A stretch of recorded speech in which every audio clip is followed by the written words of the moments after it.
Hi, everybody. Welcome back to HappyAF. This is episode 9. Oh my God, we're almost in double digits. I'm Maxine. I am HappyAF, alcohol-free. I'm Isabelle. I'm happy as fuck. And I know today we're going to talk about doctor stories. And I know we're not getting to it now, but I've got some crunchy bits. Oh my gosh. First of all, let's talk about what crunchy means to you and crunchy means to me, because I'm not the same. We'll get to the story. Okay. Crunchy meaning like maybe it'll get edited out. Well, it'll get edited out? Maybe. Well, we can't edit it out now because you've talked about it. I'm not. So I take that bit back. Hey, Michael, edit out that bit. So whatever the hell you're gonna tell us, it's happening. But crunchy, I don't know. Like crunchy to me, I only know the literal understanding of that. So what is crunchy for you? Something that goes crunch. No, but a crunchy story would mean like it's a little risque.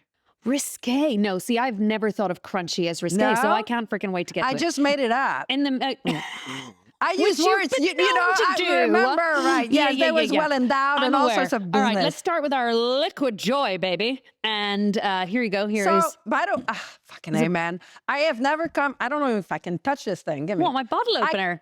I've never been in this house where I was handed a fucking tool. One time was the tail of a thing. Now it's the mouth of a thing. It's always somebody's member. Next thing, what, you're handing me Andrew? And I'll have to figure out what part of him is going to open the bottle? Shit. All right. We now, ladies and gentlemen, we're dealing with a listening, parrot. not watching, it's the beak of a parrot. And last time was the and tail of a cat. Cute. I think it was the tail of a cat, and we couldn't get it open. No. Okay, just go. Hopefully for this it. guy works better and Andrew's member too. This works. So this, by the way, is Callie before I open it. And Callie was introduced to me by someone we talked about before, which is We Are Raising the Bar. Oh my Introduced gosh. me to that. Yes.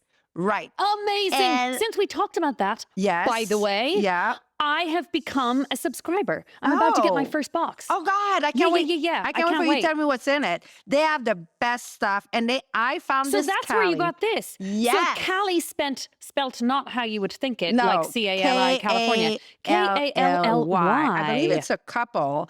And it is not non-alcoholic wine. It's a proxy. Okay. And I usually don't like proxies. So But remind I love everybody this again one. what a proxy A is. proxy is when it's a different beverage that does not have alcohol in it, but kind of Or mimics, de-alcoholized or anything. but it mimics an adult cocktail, right? Little kids might not like it. It's not a soda. I see. It Yeah, mimics yeah. the flavor of a cocktail or a wine without being not, anything. not been made Right. like, for example, instance, de-alcoholized correct. champagne. Okay. Right. In this instance, like they use verjus, which is made out of grape, but it's almost like a vinegar type substance, but not quite. In order to mimic it, there's organic grapes in there, organic chamomile. So there are things that are going to make you think of wine, but it's nothing. Got it. And the only thing that I lament is that when I did the We Are Raising the Bar, they were sending those in an individual portion, but they don't do that for individual buyers, which I lament that because once you open it, you have to drink it. And the individual bottles was fantastic. Oh, I see. Okay. And they have other flavors, but that's my favorite. It's called the Golden Sparkler. And the way it Well, was I just love the name right there. and the way it was introduced to me by We Are Raising the Bar was within a cocktail. So it came with some of those syrups made in Maine. Yes, which I love to Royal do. I love Rose. to put a little, Yes. yeah. And they were in the context of Well, a it's very beautiful, very Yeah. bubbly. In we have another champagne glass today from my collection. Yes. This is Oh, those are heavy. I like a heavy glass. So this is Vera Wang for Waterford Crystal. I've had those probably for 25 years. Those are heavy. Cheers, man. Yeah, I I haven't love a tasted nice this in a while. heavy Let's see. glass. I'm pretty sure this was Vera Wang. I don't know, but it's Waterford Crystal. I do know that. How good it was, actually. Oh, that's lovely. But Right? you're absolutely right. So no mimicking of alcohol No. here whatsoever. You don't even think, like a lot of the great champagnes, you're like, ooh, this is really close to the real This thing. is not This it. is just tastes But like a kid delicious cocktail. libation. Right. Libation. One of my friends the other day was talking about how she's alcohol free and has been for many, many years. And she was talking about the fact that it's kind of bullshit that we don't have a good name, right? Because mocktail, again, infers that the thing is not real. Correct. Okay. Right. And then faux cocktails, same thing. Right. Or there's always a negative, there's almost always a negative spin on the Right. term that's used for a drink that is non-alcoholic. I like libations, like you said. Yeah, and so that was her idea. She was like, I like libation. I like It's a libation. libations. It's classy. Because even I mean, I like alcohol free because I don't see that as negative. Because the word free to me is liberating, Freeing. Right. it's freedom. Right. And that's why I personally don't say I'm sober either. Right. Oh, I hate that word. Yeah. Oh my God, I hate that word. I mean, I Sober understand feels like a nun. the word. It feels like someone that's like locked it up and threw away the key, right? Like you. Yeah, No, I get it. And listen, Don't I like understand it's being used Yes, widely and of the course. sober curious thing and all of that. But like when I'm doing all of the marketing for this and all this stuff, I'm like, no. Don't call us sober. Don't Right. call this a sober podcast. Yeah. Don't call this is a podcast about alcohol-free living. Right. And you see those words, free and living, that is, you and I came up with that name because of the liberation that we feel from not drinking alcohol. Plus, sober, versus, like, is from the word sobering, and something that's sobering is is I don't know. exactly. You don't want a Again, sobering person at your party, do you? No. There you And go. one of the wonderful authors of, I think it was in We Are the Luckiest, Right. which was another Oh yeah, amazing I audiobooked that I one. think that yeah. was Laura McKeown, who said, it's not. It's the phrase stone cold sober, Right. It's like right. stone cold sober. All Yes. of those things are awful. And she came up with a phrase that I think was happy sunshine. So, I remember it's that one, it's, yeah. It's none of those things Yeah. because stone cold sober does not in any way reflect how I feel No, without alcohol. It's like I literally feel it. It's so funny. I was thinking because you and I text all Yeah, the time, right. super early in the morning. Yeah. But this morning, like Right. we could be unhinged today more than normal because I Shit. was up at 4:15 today. Uh-huh. And which Andrew was like, that's the fucking middle of the night. Right. Okay. And I get that. And Not in the summer though. In the it's- summer it's light out. it's doesn't already count. starting to get light. But it wasn't because I used to wake up in the middle of the night at like 3:00 Oh, I with a hated that. spinning head of I forgot to do this. I And did dehydrated. and if I had drinks the night. No, and I mean just in general. Oh, okay. But absolutely, if you were drinking. But in general, I'd be up at 3:00, and then in my head, I used to keep a little notepad next to my bed because of all of the thoughts in my head. I'm Oh, like, I not need to get them good. out. I need to get them out so I Right. can get back to sleep. And then I wouldn't fall back to sleep till like 5:00, and then I got to get Ugh. up with the kids at 6:30, Right, 7:00. right. I was like, it was this spiral of Yeah, many of the things that are anxiety. now That's anxiety. past part of my life. Right. Now, like waking up at 4:15 today, it's like, and Andrew also always laughs at how I speak to myself, like Right. my inner. There's two of me. I talk to myself in my head all the freaking time. Mm-hmm. And this morning I was like, oh gosh, and I was so excited about a couple of things that I was working on Right. today. I was like, whatever. It's only 45 minutes earlier than I would have been getting up anyway. I'm Right. just gonna get up. Right. Now the problem is I'm up with excitement, like ready to go. But by 2:00 this afternoon, You'll burn out. I'm probably going to need a Right. hardcore 30-minute power nap. So we're going out to dinner tonight. So if yes. you're like that, I won't worry. Don't worry. I won't worry. But can I tell you, if I had a drink, Oh, yes. it would be really bad. Right. It would be really bad on no sleep. I mean, Right. that's the other thing. And that's the thing with this, like to finish on the proxies, the thing is, it's not alcohol free. De-alcoholized stuff, it's its own libation, but a kid wouldn't like it. right. It's not like soda and you can't chug it. Yeah. You need to sip it. Yeah. So it's a good one and it's really good I to make really, a really, Kir Royale. really like that. And It's I a want to really give good Kir another Royale. shout out to Raising the Bar because they are They're what they're great. doing is fantastic. And I They're love great. a little play on words. I know. I'm a big fan of the pun. And their cocktails always have the best names too, by the way. Yeah. No, They're they're really good. very clever. Yeah, Kudos yeah. to your marketing team too there Yep. at Raising the Bar. But today's episode is called Lying to your is doctor. called- I didn't even have to lie I to just mine. really wanted us to address the whole idea of lies, right? Right. Which, by the way, when you and on multiple levels around alcohol, right? Right. So for me, like the one that made me think about we should talk about this was when you're thinking about going out and you're like, yeah, it's Friday night, I'm gonna drink, but I'm just gonna have two, right? Right. So I wanted this to be like, just having two and other lies, right? Right. Because it's like, how often do you say, I'm just going to have one or two, and then you just have So one or two? that was a hard one for me, meaning that now I'm going to sound like a goody two shoes, but that part is true. I don't lie, not even to myself. So even when I was drinking, I wouldn't be the kind of person to say, I'm just going to have one, when I fucking knew there's no way that was going to happen. I see. You would just always be like, I'm drinking. I'm probably going to have 6 or 7 the tonight. only thing is that, like I said in one of earlier episode, is I didn't really realize I drank too much until I started getting a lot of like gastritis and gastric erosion. So that's number one.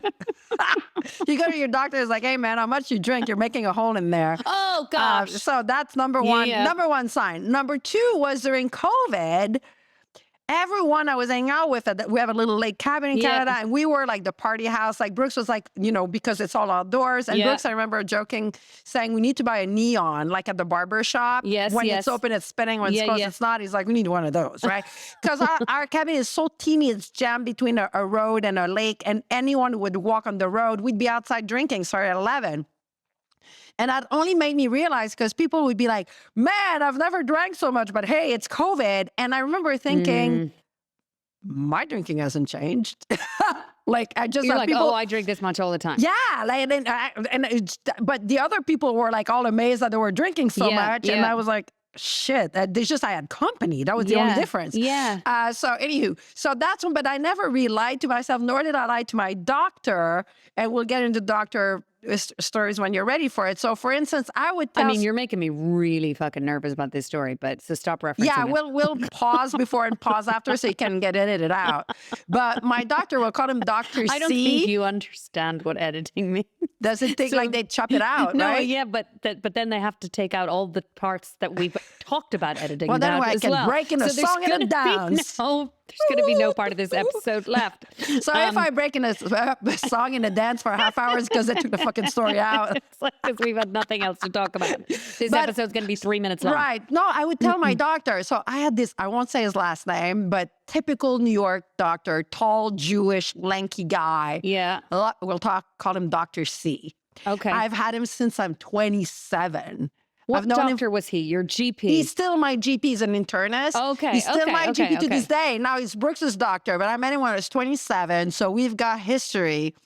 And like, for instance, every year when Brooks gets his blood work, he leaves a message on Brooks' cell phone. It says, hey, Brooks, it's Dr. C. You'll live another year. Right. That's the same shit as So he's Brooks' doctor as well. Now he is. And I would tell him, he'd be like, they have to fill your form, like first they'd be like, you still smoke, you quit smoking is blah, blah, blah, blah. Like the shit for insurance. Yes. He'd be like, drinking? I'd be like, Dr. C, I drink. How much? Bottle and a half. That's a bit much. All right, social. He wrote this. He would write social. He would give me a pass every time. Yeah. And I'm like, do you check my liver? He'd be like, yeah, it's all right. I'll let you know when. He would tell me, like, I'll let you know when the shit hits the fan. But keep in mind, he's part of our society. He drinks too. He's part of the society that says, like, if you remove wine from someone's life, that's bad. When I told him I quit drinking, first of all, he's a jokester. We know each other. And that's the doctor story we'll get to later. We've been to thick and thin. So I need you to go ahead and tell this story. No, because I'm talking all the time now. It's your turn. But what did I want to say? I forget. No, but he was talking to you. He does your blood work. He blah, blah, blah. Oh, so when I told him I quit drinking on a text, because we text, I pay him extra, so I have a cell phone. He said to me, he's like, I'm really sorry to hear that. Wow. But then, like, when I saw him, like, not long ago, I'm like, hey, Dr. C, it's been a year. He's like, that's great. Don't go back. Right? So see, that's good. But that is a really unusual story that you don't lie to your doctor, because I don't know a single person in my life that I know, an acquaintance or a friend, who hasn't gone to their doctor on that goddamn form that says, how much do you drink? I want you to know that now, after last year was my first annual well visit, where I was able to write all the truth on the form. Oh, really? Oh my God, I lied every single time I had to fill a I think form in most people that do. said about how much do you drink, because I didn't want to be judged, because I Right. didn't want to. And I was like, I'm sure everybody lies on the form. And sure enough, when I started talking to people about this, they were like, oh, of course. There's Everybody does. comedians that do whole bits about it. There's one who was like, when she was filling out the form, and it's like 5 to 6 and drinks per week, like check that box, and she was like, per week, and she scratches it out and puts per day. Yeah. You know, I think we go into the doctor's office, and here's the telling sign about lying about a substance. Right.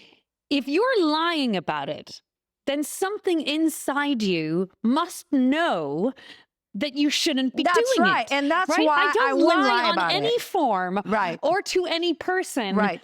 about how much broccoli I eat, or how much steak I eat, or even how much ice cream I eat. The only thing I have ever lied about in terms of something I consume Right. is alcohol. Most people and do. Every single time I would write down, and I would think to myself, is this credible?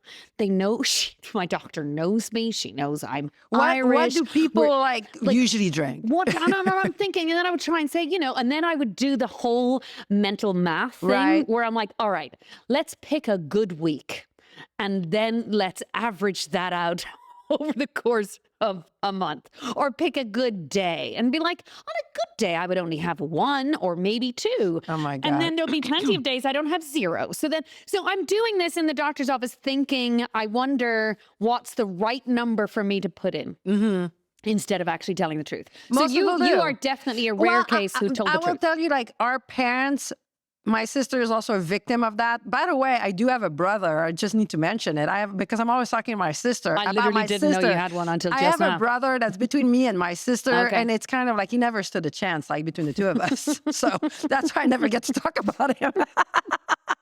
But my parents broke us. We can't lie. There's a physical switch that doesn't exist in our body. It's impossible to lie. Impossible. Even lying for a good reason is very, very, very, very difficult. So I wasn't going to lie to my doctor. Plus, that comes with, if I lie about it, that means I have a problem. And in my head, I did. You didn't have a problem. You see, you had all of this, like, just, I would call it self-acceptance of your but don't relationship forget, with alcohol. I come from a culture Yes. that yes, is, yes, yes. unless you're falling over drunk, that you're drinking a bottle and a half a day, if you're holding it together like I was, you don't have a problem. Correct. Okay? Correct. Because you're like, my mom to this day is like, if I tell people are like, oh man, you quit drinking. Wow. My mom's like, by the way, she drank a lot, but she never missed work. You couldn't tell. So that's like, that.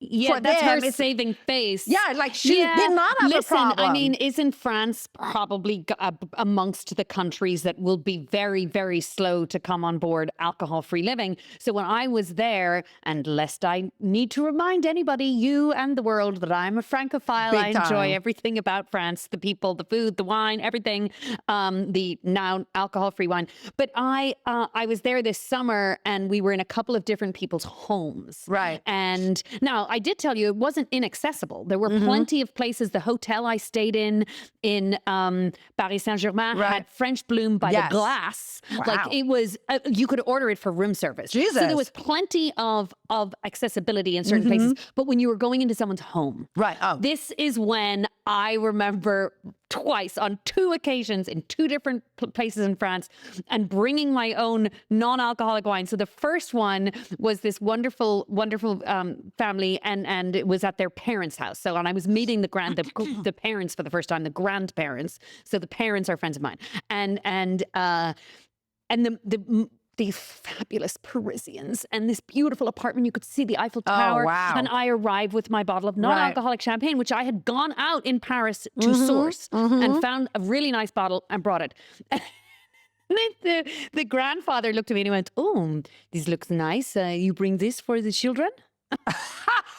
Especially that generation.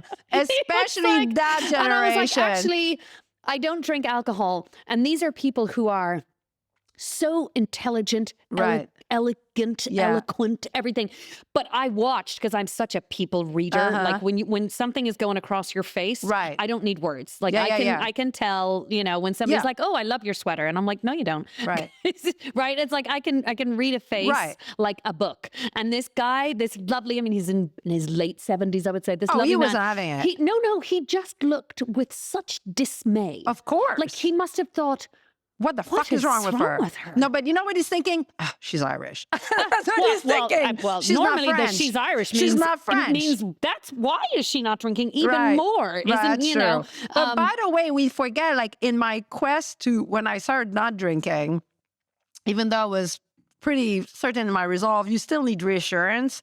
And it's funny because we still think to this day that French people get away with it, but they don't. No, I forget the statistic. I think the number one like killer in France is either like liver cancer or stomach issues, but related to alcohol. Yes. But we don't think that. We think that somehow they're unscathed, that they can smoke and drink and not die. But they do. No, it's, you know what I mean? True. And you know what? This is really interesting because I got into this conversation the other day with a guy who, I mean, his motivations lie in the fact that he owns a whiskey company. And it was a very balanced discussion about it. But, you know, he said, listen, people in the blue zone, and you see this all over social media now. It's like people in the blue zone drink every single day. Here's the lie about that, right? Yes, people in the blue zone, it has been studied, have great longevity, more than most other places in the world. It is not because they drink a glass or two of wine every day. That is one component of the massively different lifestyle that people in these places they probably, if they did not drink within their lifestyle, they probably would add maybe 5 years or whatever. Like they're mitigating and by the way, they're not drinking a bottle and a half of wine a day. No. So here are all the differences though. And this is what drives me crazy. This myth, this lie being told these people in these parts of the world live longer than all of us because they drink. And it's that not is because they drink. Not true. They get away with it. No, but it's not just that. It is maybe it's the fact that they're drinking has not left nothing them, to do, it has left them unscathed in many ways, but it's the other parts of their life that they don't eat processed food. They don't eat processed sugar. They are outside every day. They have long, decades-long friendships and communities.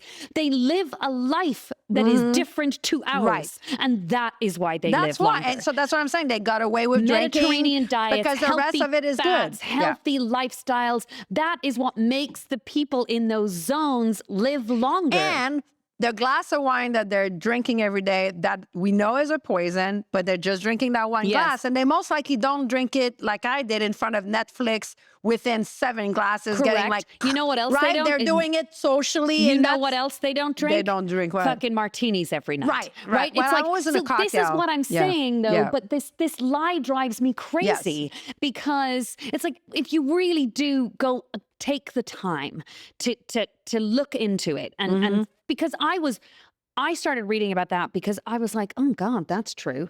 It was the same thing that people used to say to me. This guy used to say to me, again, where's the motivation coming from? This guy that I knew in New York who ran a wine community.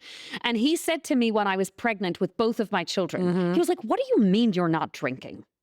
And I was like, because, you know, it's 100% really bad for my unborn and it's child. Proven. Like, there's no discussion. And he was like, Maxine, if the French people didn't drink during pregnancy, they wouldn't exist anymore. Well, this guy's science is bullshit. You know, but that's what I'm saying. It's these, you take one thing and then you turn it into this huge narrative. Well, it's like the smoking. Like when I quit smoking, I remember like people that were still smoking would say, well, and you have examples of those everywhere. I know a guy, like he died at 95 years old and he smoked a pack a day. He got away with it. Fucking lucky bastard, man. You know, I've never thought about it that way before because I see this all the time. It's like, and I remember like I was trying to quit smoking. Those stories are like, oh, they cut you. You're like fucking trying to quit smoking. And with the quitting booze, inevitably that happened to me in the beginning. Yes. People would be like, well, this lady, like, she was 100 and she, like my Brooks's grandma, Brooks was not an asshole, so he didn't say that to me. Yeah. But other people would be like, Grandma Ray, like, died at 104 and she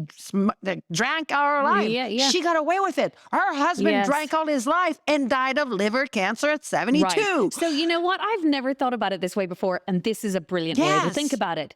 Do you want to take the risk? Go for it. Go for it. Right. But you're taking a risk. But don't say it's not a risk. So this was and another conversation. conversation. Don't say that you live to 104 because you drank every day. That's bullshit. You got away with it. And that is how now the anti-alcohol free lobby is they're getting big. Right? Because they're like, holy shit, I read this amazing statistic. It's like the big tobacco. Don't you remember how crazy they went? Yes. They went apeshit crazy. But it's the same thing. So the alcohol industry lost $830 I heard that. billion They're losing a lot of money. dollars in the last 4 years. So not only do you have, the lobbyists in our government telling you that we're not going to tell you how much to drink anymore. Figure it out for yourself.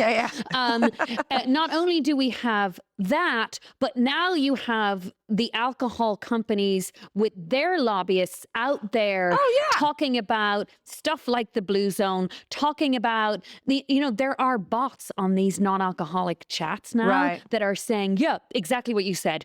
I know my grandparents drank every single day, And what that's a great way of putting it. So they got away with it. They got away with it. Them. It's like you want to take the risk? Go for it. But just know you're taking a risk. You're taking the risk. You might get away with it, but you might not. And by the way, and then why... sorry to interrupt. Then they'll add like the guy. I know this guy. Like he was a vegan. He ran 2 marathons. And he dropped dead of a heart attack. And he dropped dead of a heart attack. You know what? But had he not do that, maybe he would have dropped dead of a heart attack at 30. Yeah. So I have an uncle who is a doctor and had a stroke in his 60s and survived it. And he's he does yoga. He works out. Now he drinks in moderation, quit smoking, he's very healthy. And I remember when my dad was still alive and, my dad was not healthy. And he'd be like, Uncle so-and-so, he had this really, really healthy lifestyle and yet had a stroke, trying to justify the way he eats and drinks and stuff. I was like, if he drank and ate like you, Dad, instead of surviving his stroke with a few illnesses here and there, he would have dropped dead at 60. Right. So that's the difference. You're putting all the chances on your side if you're, behaving yourself a certain way. So, you know what I mean? So you can't listen to people are saying, oh, you smoke and you live till 100. They're just trying to justify why they smoke. Or sometimes people are jealous that you're doing something good for yourself. You know what I mean? Yeah, that too. But so what I was going to tell you was this other conversation I had, because I just want to always remind our listeners, and when we're doing the messaging around why we're doing this podcast and we're doing press and everything, is we are not doctors. We are not psychiatrists. We are not on here telling other people what to do. That's absolutely not our mission. We don't live in that self-help space. We live in the entertainment space. That's where we put the podcast, is on entertainment and lifestyle choice. The lifestyle choice we made is how we're entertaining, telling our stories. That funny shit that happened when we did those changes. And one of the conversations I had with someone recently was exactly about this. I said, it's a choice. Right? It is, I made this choice. I'm talking about this choice because A, I'm proud of it. B, I think it was the right choice for me. I also think it's the right choice for a lot of people who are having a hard time making the choice. So this is supposed to be entertaining and inspiring. And he came back to me with all of that stuff, which is the other big lie that is told. Which is, you don't have if you're taking alcohol out of your life, you're taking joy out of your life. You're taking something that you love out of your life, which, by the way, in relation to you and I, people who adored wine and collecting and consuming, you can look at it that way. But what I said to this guy was, he said, so for me, am I, yes. And he was willing to concede when I said, are you willing to concede the fact that alcohol is a toxin? It is a carcinogen. He It's said proven. yes. Okay. So good. You accept the fact that that's just undeniable scientific Correct. evidence, Right. right? That there is not a cell in your body that is not negatively impacted by alcohol when you consume it. Okay. End of story. How much you want to consume, how long you want to consume it, that is a personal choice. And so this is what he said to me, and it was so interesting. He said, you know what? Yes. And here's my choice. I'm gonna have my fucking martini on a Friday, and I'm gonna have a bottle of wine with my wife on a Saturday night, and I'm gonna have beers on Super Bowl, and I'm gonna do all that. And if it costs me 5 or so years at the end of my life, then so be it. Do you know what I said to him, though? I said, that's an amazing choice for you. But he for chose me, it, right. If you told me that I would lose any, and I mean one fucking day, just for booze, of my life, with my children, with potential grandchildren, with everything that I want to do, if you told me, you know what, if you keep drinking that, you're possibly going to lose 1 day to 5 years at the end. Are you willing to take the risk? I mean, I'm walking away from that table. And that's the but thing. Not everybody wants to. Correct. And that's okay. And I have 2 comments on that. Number 1, you're right. They put their message. So we're entitled to put our message. And our message is, hey, we tried something different, and this is what it felt like. They're saying their message is like, if you don't have booze, like it sucks, we're going to throw a party, it's going to be better, blah, blah. And we're saying, okay, we tried no booze, and this is what happened. So that's our message. So F off, we're doing our message. And secondly, to your point, I don't know if I told that story, and I won't tell the whole thing, but I got really, really sick in my late 40s, very, very, very sick. And it lasted 2 years, and we didn't know what was wrong with me. And thank God, it ended up in an emergency room for 5 days, but then I'm fine. But when we didn't know what was wrong with me, I lost 10 pounds. I was born, and I was always sick. It was bad. So in trying to figure out what the fuck was wrong with me, I would try not doing dairy, and I'm not sure. And obviously the last thing I tried was cutting booze. That's like the last thing I tried. Can't be this. And I would do it for 9 days and then drink, and then 10 days and then drink. And I remember calling home in tears. You know, there's after 2 years, you're like, and I'm not feeling right. You're not feeling, and I was crying and I was not feeling well. My dad picked up. And he's like, oh, what's wrong? And I was like, I'm still not feeling well. I vomited all day, whatever. And I was like, I'm not even drinking. It's been 10 days. And my dad, who actually, you know, I think he really does love me, said, and it was so genuine because I could tell that it came out. And he's like, fuck, what did I say? He said, I would fucking rather die than have to quit drinking. And that's what he said to me as I'm crying on the phone because I was so sick, right? So that's just to show you, no one would say to you, I'd rather die than quit mayonnaise, right? It has a grip. It has a grip. It has a hold on us. And I was one of those people. Same. It's addicted physically, and it's more addictive socially. They have really wired us. And again, you know, as we're talking about the lies, like what's out there in society has been, it was one of the things for me when I quit drinking that made me mad.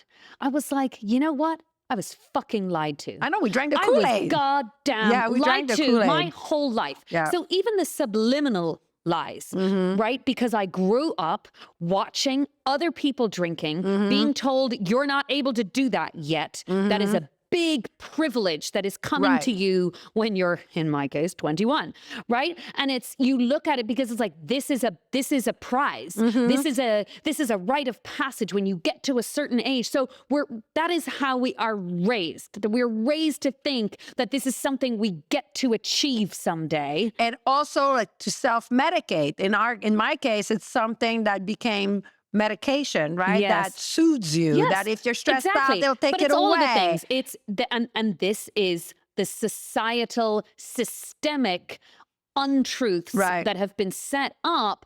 And you know, for me now, it's like there's no place for it anymore because we live in the information age. It was very, very different in my mother's generation, my grandmother's generation, but even in my mother's generation, where they were still not being given information about cigarettes. Correct. Do you know? I mean, if you look at, this is widely known, big alcohol took the big tobacco course it did. playbook and Absolutely. literally just copied it. And by the way, do you know how easy it was? Sorry to interrupt, but as an ex-smoker, not every smoker I know, but a lot of people like me, when they gave up cigarettes, guess what we do? Yes, we yes. start drinking Yes, more yes. because at least alcohol wasn't bad for you, Yep. and it took that edge off. Yeah. And my alcohol consumption escalated a lot when I quit smoking because it did take the edge off. Yeah. Obviously, you're numbing yourself, and then your brain learns, oh, that feels good. So every time something feels a little off, you numb yourself Yes. off. And then that's how your brain, and the point that it's a lie, like you're saying,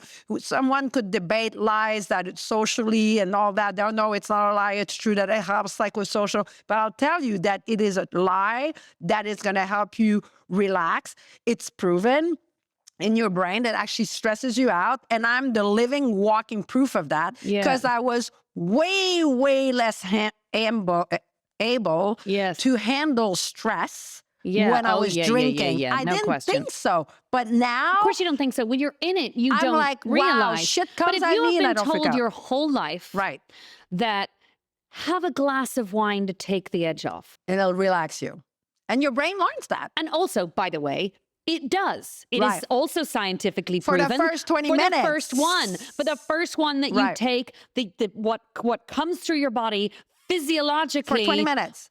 And helps after you. that, you're more stressed. Yes, You're more cortisol. But here's the thing. What has not been told to us, and that's why I felt angry about it. I mean, you can't be angry at society. What's the point? Right? No. But I wish I had looked back. I wish back then I was better educated.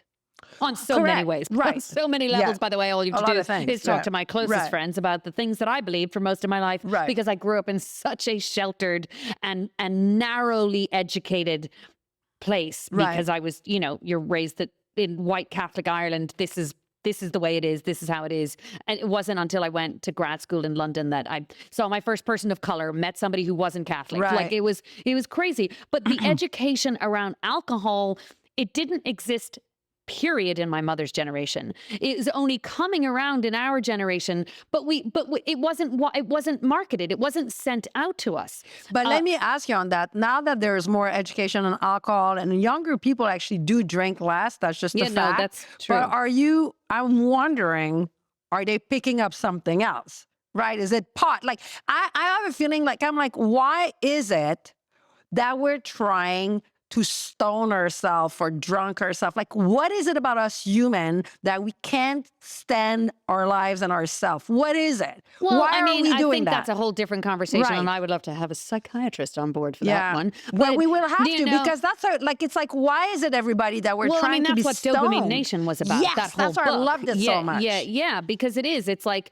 escapism. Right. Listen, have you seen the world? It's a fucking dumpster fire. I so don't know. understand There's still a why lot of people great want to have. stuff. There is, Right. but there is a lot of really bad shit. But right it was now. always like And- that. Yes, but it wasn't in your face 24/7. Oh, maybe that's true. So again, I come back to this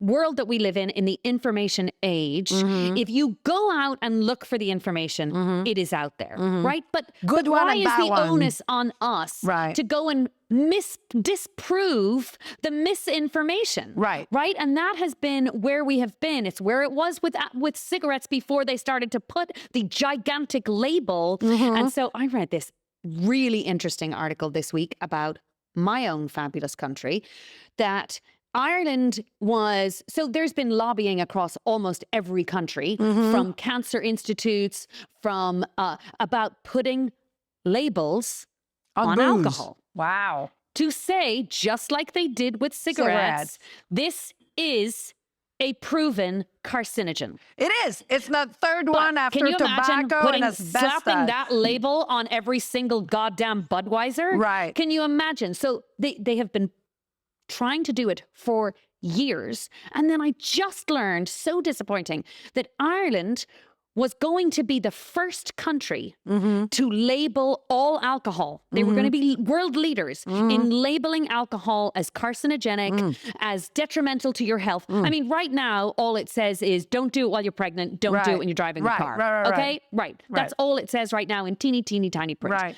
Ireland was going to be the first country to do this. It was supposed to launch in May of 2026, where that was going to happen. And now it's been postponed. Of course it does. And that would tie into the drink responsibly, because that would change. Drink responsibly now would mean know what you're drinking. Not like drink less. If drink responsibly would be like, you're drinking a poison. See, and that you is know one of the it. other things that I wanted to, Because you don't tell people, have Coke responsibly, you know, and I didn't invent that. Other people have said it in their books. But drink responsibly will make sense when we all know what it's doing to us. That is the point of all of this misinformation. Right. Is they don't want you to know this information, because if you have it, you just might decide you don't want to put it in your body anymore. Correct. And speaking of which, like body and health, do you have any doctor stories you'd like to share with us? I mean, I don't, clearly not, other than the fact that I lied my entire adult life on every single intake form. I'm sure the doctors know. Of course they know. I mean, again, the only time I wasn't lying was when I was pregnant, because I wasn't drinking, despite my friends saying... And by the way, like my mom thinks that doctors are fucking gods, and they drink, that's our they parents' smoke, generation. they do cocaine. The only doctor that ever put me on the spot is I had an hernia and I was going to get it fixed, like on my belly. You don't say it like that? No, it's just I love the missing H's. Oh, there's an H on that one? And then I love when you put a H where there isn't no a H. Hartford, Hereford, and Hampshire. My kids laugh at me because I'm Irish, and I say, I don't have a problem. I don't have a problem. I say herb and I say hotel. Well, everybody says hotel, but like I don't say herb. You know I don't give a damn, right? No, it doesn't I just bother me. it makes me chuckle every time you're like, I had an hernia. I don't know if it's got like an H or not, but it's a bump on your belly. Hernia definitely does have an H. It has an H. Okay, so I had a hernia on my belly. Anyway, and it was a tiny little Filipino doctor, the surgeon, a woman. And that's probably why she gave me the write-off, because a fucking woman. The woman doctors are much more like, like they give you the real deal. Men doctor are like, I love men doctors. But anyway, so so they do the prep, you know, like a month earlier. And she's like, do you drink? I'm like, yep. She's like, how much you drink? She's like, more than 3 glasses. And I'm like, a day? She's like, a day? And I'm like, that's exactly what this comedian was doing. So I lied a little bit to her, because I said, yes, 3 glasses a day. And sometimes I only had 3 glasses, rarely, but sometimes. I was like, okay, we'll settle for my minimum, right? Yeah. So she's like, do you think you have a problem? And I honestly was like, no. She's like, I need you to quit for 3 weeks before the operation. And I was like, okay. I went home. I was like, fuck her. I'm not quitting. I drank till the night before. I just didn't tell her, but she didn't ask. Now, if she had asked when I showed up, did you stop drinking?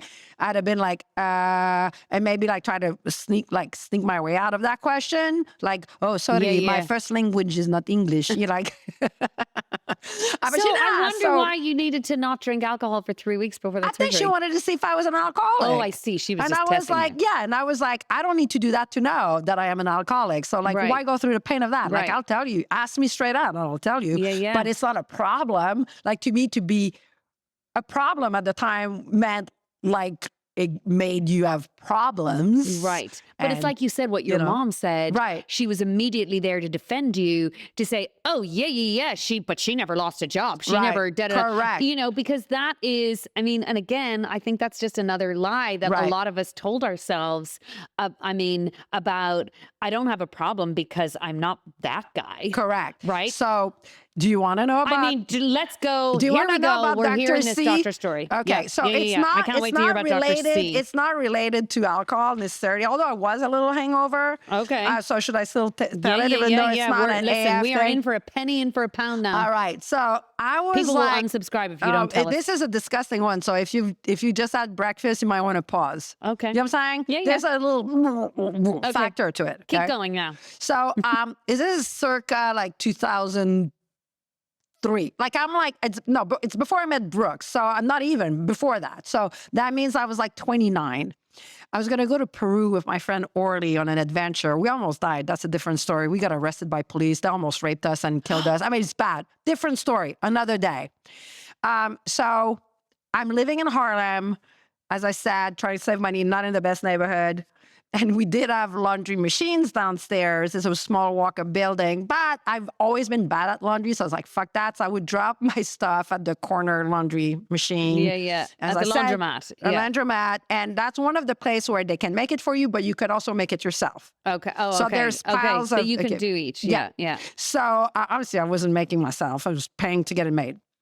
So that was the luxury I could afford. Do Do the laundry. So one day, this pretty, I can't believe I'm saying that on tape, but hey, fuck it, right? Might as well.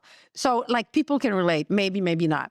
So one day I go out with my ex-boyfriend at the time and get pretty slushed. And, you know, last episode might have made me sound like a girl that kind of everything went over but the bus. But I was in a dry spell. So I wasn't seeing anyone for a couple of months. Okay. Okay, like sexually, I mean. Oh, wow. Everyone Yeah. went over like a bus. Oh, this is a French-Canadian translation. I just translated that doesn't exist in English.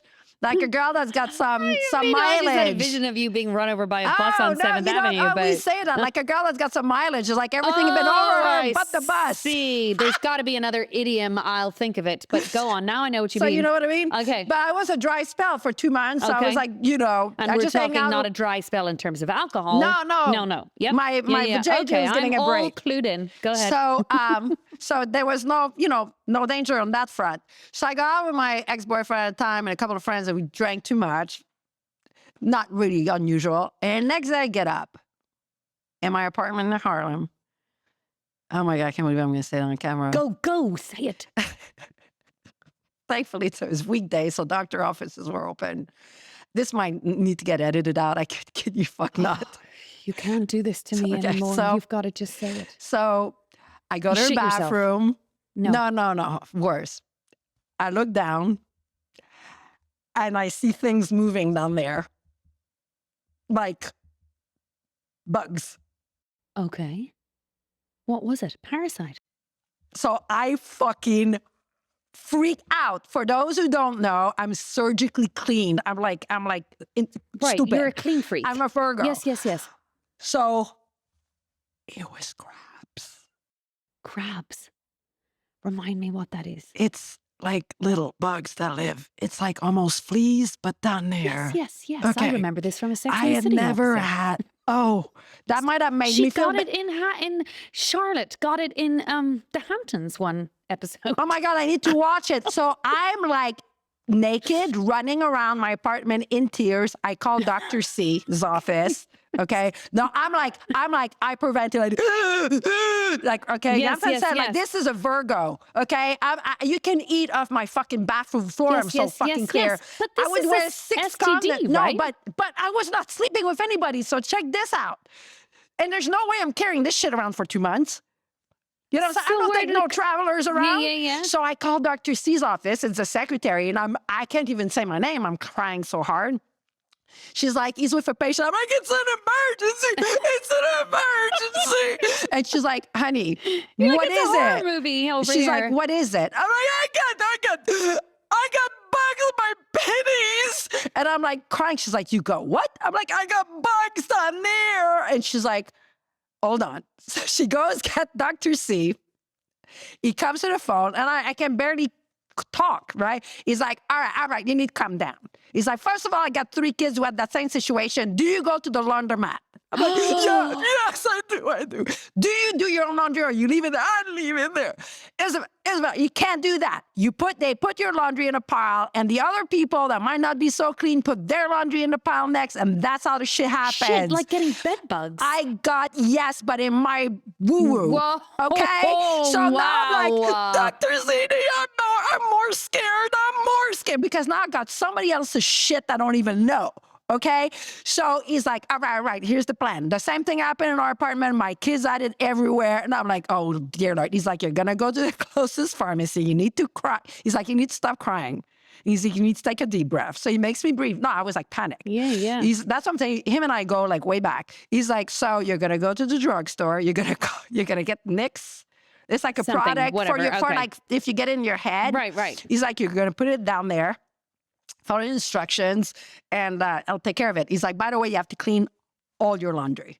Oh, wow. all And your your house laundry. too, or no? Yeah, it's like all Like your laundry, bedding, everything. every piece of bedding yeah. with a special, not laundry soap, it Right, won't some work. special thing. Like some special chemicals. Okay, Okay, so I so need check you. this out. So I was like hungover. Oh, dealing with that hungover. Okay, That's why you were I crying had so the much. hungover. Yeah, sweats.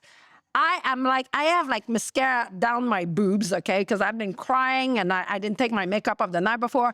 I grabbed whatever clothes I could Bat out of grab, hell. put it on me, ran like a wild woman in Harlem to the first Walgreens. And I'm like, where's the thing for the fleece in your hair? And they're like, honey, aisle 5. So I grabbed like 6 box. Wow, I looked like a maniac. Put the shit on there, let it burn. And then I'm like, why am I doing that? I shaved everything and then put the shit on there. I mean, I had a 2nd-degree burn down there. And I did that for like 3 weeks. I was so traumatized. And then I had to clean my whole house with like a really crazy product. And I was so afraid to sleep back in my bed. I slept on the couch for like a month. my I don't know, I God. was traumatized. So Dr. C and I come back, like we have like stories, like we're Okay. thick. But so I think in the grand scheme of things, that's I didn't know what you were going to tell me. But so, and That's not again, that bad. if Charlotte in Sex and the City had I it, did it's not that bad. know that. I thought I was the only person in the world I do that remember dealt with watching shit. that episode. How did she grab it? She got it though by sleeping around. Yeah. I grabbed it Yeah, from you going got to it the from the laundromat. laundromat. Listen, you can get Oh, so bed bugs in New then York City we from went the to bloody Peru. My friend movie theater. Orly is even more obsessive than I am. So I tell her the story. She's completely freaked out. So then we spent like 3 weeks in Peru, like all over, like in a bus and whatever. And on our way back at the hotel, she's like, did you bring that shit with you, the shampoo shit? I'm like, yes. She's like, let's do it. So we like, because we slept in everything. We slept in huts. We slept in jungle. And we both like just bathed in that stuff. Oh, gosh. So that was my he lived- hangover crab story. Ugh, Oh, I still get disgusted. But so listen, the dealing with anything hungover. I was thinking about this the other day. There weren't that many times that I cried because of my hangover, but one of the last hangovers I had, which was part of the reason, the trigger for me to do the 75 hard, Right. was I was so upset about my own behavior. What had you And done? I'd just gotten too drunk the night okay, before. got Right? it, There right. was no drama. Right. It was just I woke up and it was, the last time is the last time because you just had to get there. Right. And for me, I was like, God damn it, you're hungover again.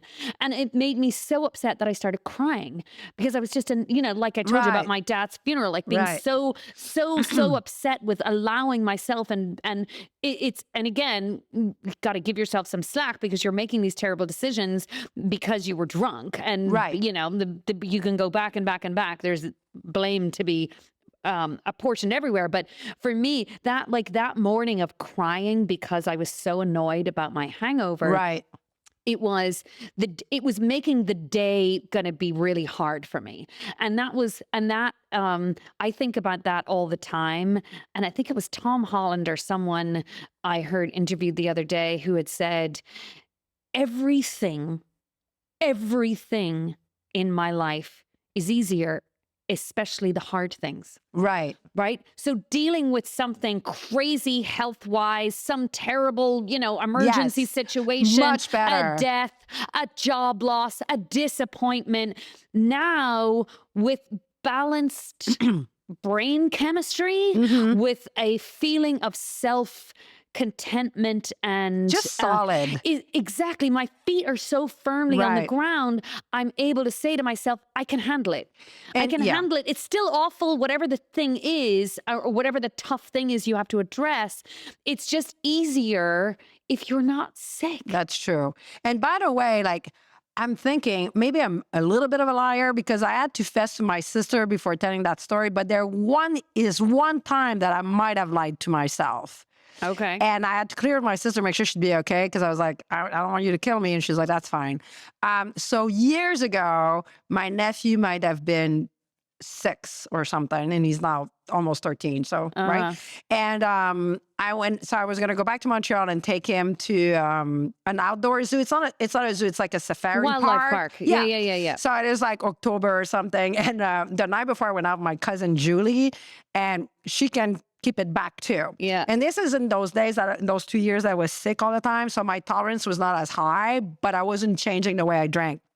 So I went to my sister's house and condo. She was out in Montreal, and crashed there in my nephew's bed. So that was going to take him out the next day, right? And I wake up with a fucking like the hangover, like one of the mother load hangover. And my nephew comes in the bed. He's like, woo, Safari Park. Woo! Yeah. And I'm like, all right. So I'm thinking at the time I'm super hungover, right? But I can't not go. So we go. There's funny parts in that, but I think I had my sister's car, someone's car, grabbed the nephew, and just him and I, and we're going to go spend the day there. And it's quite a little bit away from Montreal. It's like a good 45-minute drive on a highway. And as I'm driving, I'm like, fuck, I'm still drunk. I'm not hangover. This is still drunk. Shit. And I have a kid. I'm in my 40s. I've always prided myself that I don't drink and drive. Yeah. And I'm like, God, fucking A. Yeah. And it's like, I knew it, but I didn't even want to know it because I was so disgusted with that. I'm not driving. You talk yourself out of it. Right. I'm not driving drunk, and I can't even let those words surface. And I just remember being in the slow lane and going just fast enough not to get pulled over. Like I was going so slow. Right. And like, thankfully, the only redeeming thing is like, I knew in which condition I was. And it was like the day after. So I wasn't like, wasted, but I was in no condition to drive. And I'm like, fucking, like being so careful, that was stupid. And I regret that. And that's why I wanted to clear it to my sister, because I was like, if she finds out on this podcast, she'll kill me. He's obviously fine. He's 13. Then the funny bits is that you get to the safari park and now the hangover hits, right? And that's when like your head is over here and your body's over there. And you're like, can anyone see they're not connected? And my nephew's like, woo, and we go and I buy food so that we can presumably feed animals. And there's like a bridge which you go over, and there's huge bears, and you can throw them food, and the bears see us come, and they're used to people, and they're like, oh man, so they're getting on their back leg and they're doing all the stuff you're supposed to do when you're a bear. So we're like, woo, sending the bears food, and we're like having a gay old time. And like after 5 minutes, my nephew is like 6, is like, Isabelle, the police is coming. I'm like, fuck. They followed me from the highway, right? So I'm like, what? He's like, the police. Meanwhile, it's a park ranger coming over like, miss, stop. I'm like, oh my God. And when you're so hungover, like you're like floating through life, you're not. And I'm like, oh Lord. She comes over, she's like, haven't you not seen? The bears are supposed to start hibernating. You can't feed them. And she's pointing to these huge signs like, oh my God, but you didn't even see them? No, of course not. I barely could see the tip of my nose. I was so hungover. And we're like fucking tossed. So we're like, oh, sorry. So I get in huge trouble. Like she was mad at me, and she gave me the all rundown, and she was going to confiscate the food. And I was like, what if I promise? Meanwhile, the bears are like, thank you. They're like, woo, you guys rock. Bring your show on the road. Anywho, so she agreed to leave with the food as long as I just feed it to the animals, that there's no big signs. Like you had to be a dumbass to see it. So then we proceed. So that was a little bit funny in retrospect. And my nephew's like, oh, I was afraid she's going to take you to jail. He's 6 years old, still thinks it's the police. So then we go to the giraffe, and that's where it gets like funny in a gross, weird way. And I guess you have to be there, but you're on a platform so that you're face to face with the giraffe. Okay. And you're allowed to give them the food. Like now I've read every fucking placard I can find, and I'm like, we're in the clear, this is legal. We're feeding these puppies. So and their faces are really big. So my nephew is like, I don't know, he's a little intimidated. So I'm like, no, they're super sweet. Let me show you. So I put a bunch of, and I'm wearing like my black leather jacket and Harley boots. I'm spiked blonde hair. Like, what am I doing at the fucking zoo? I don't know.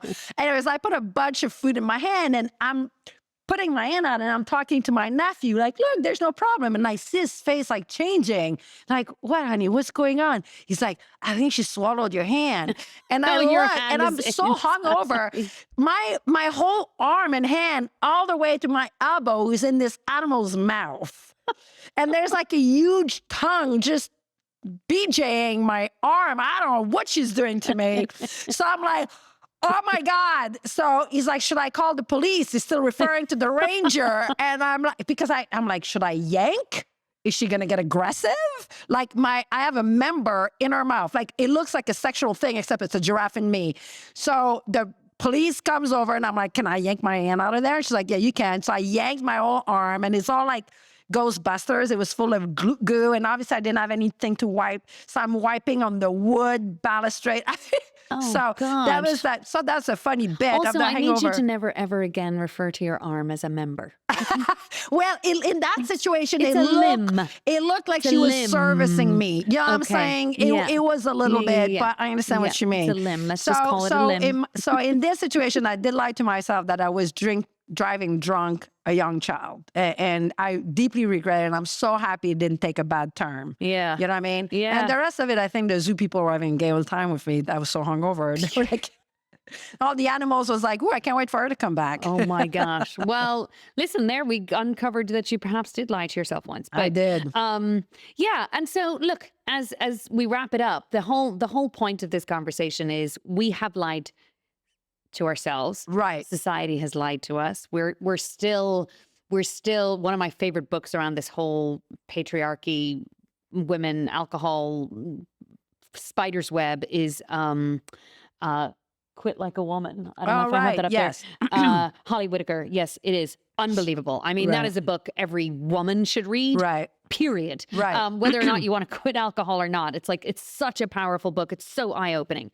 But it's all about like this message that we're just trying to spread. Get the information. Correct. Read the information, study the information, and then decide. Then decide. And then if you're like, yeah, you know what, I'm still going to keep doing it, then keep doing it. That's okay. And speaking of information, be in the know. If you're gonna go to the laundromat, do your own laundry. Do not drop. Well, listen, we don't need to go back. We don't need to go back. That's to that. another thing you need to be informed about. It's good for those listening in New York City, but right. Yeah, I mean, thankfully now we live in Vermont. We live in Vermont. We do our own washing in the machine. I know. Yeah. We've got, we've upgraded. Well, I don't. I have a husband that does that. Oh, nice for you. He's a laundry kind of guy. Another friend whose husband does the laundry. Because it doesn't like the way I do. I put everything in one. I'm the opposite. I'm like color and everything goes. Yeah, go and for Andrew is, oh yes, and I'm like, no, that doesn't go in there, and that's so not you're how like you Brooks, fold and it. this has to be air dried, Yeah. and this has to be fluffed. And I'm Absolutely. like, I have a whole system. See, Brooks and I would totally get along about stuff like that. That crab story can't even start because it involves laundry that's not properly made, and then like bugs in your panties. Like there's so many things in that story that you can't even. It's fine. Yeah. I don't know. It's good that we're here just telling the goddamn truth. That's right. Because listen, more truth is what we need in the world in general. Right. And if you have any horror stories about lies that you told yourself and how they came back to haunt you, and I like it's the time of the year where you go and have your well visit. For me anyway, I do every January. And I'm just so proud of myself that I can go in there and just write 0. Do you drink alcohol? I do not. I don't. And I can feel a little bit smug about it, and I'm giving that to myself. Absolutely. Well deserved. Thank you, everybody, for listening. We love sharing our crazy stories with you, and we love hearing your stories, so please send us more stories. And we're getting ready in the next couple of months to have guests on. So oh my God, here's something I would really love is for our listeners and our subscribers. Tell us, like, who would you love to have on? There's a couple of people in this alcohol-free space that I'm just dying to beg to come on the podcast. Like who? Can you say? I mean, I would love because Annie Grace was the pivotal point for both of us. I would love it to be her. Right. But there's I mean, are you joking? I would like to have Oprah on. She just quit drinking. Yes. So the sky's the limit. I do dream big. If you have guests that you would like us to have on, please send us some suggestions. And thank you for listening and joining our alcohol-free journey. If you're enjoying it, please share it, subscribe, follow us on all the social media platforms, and we'll see you again in 2 weeks. Have a good one. Bye. I'm Maxine. We got to say our little tagline, That's right. I'm happy, Isabelle. alcohol-free. And I'm happy as fuck. Have a great day, everybody. Mwah. Bye.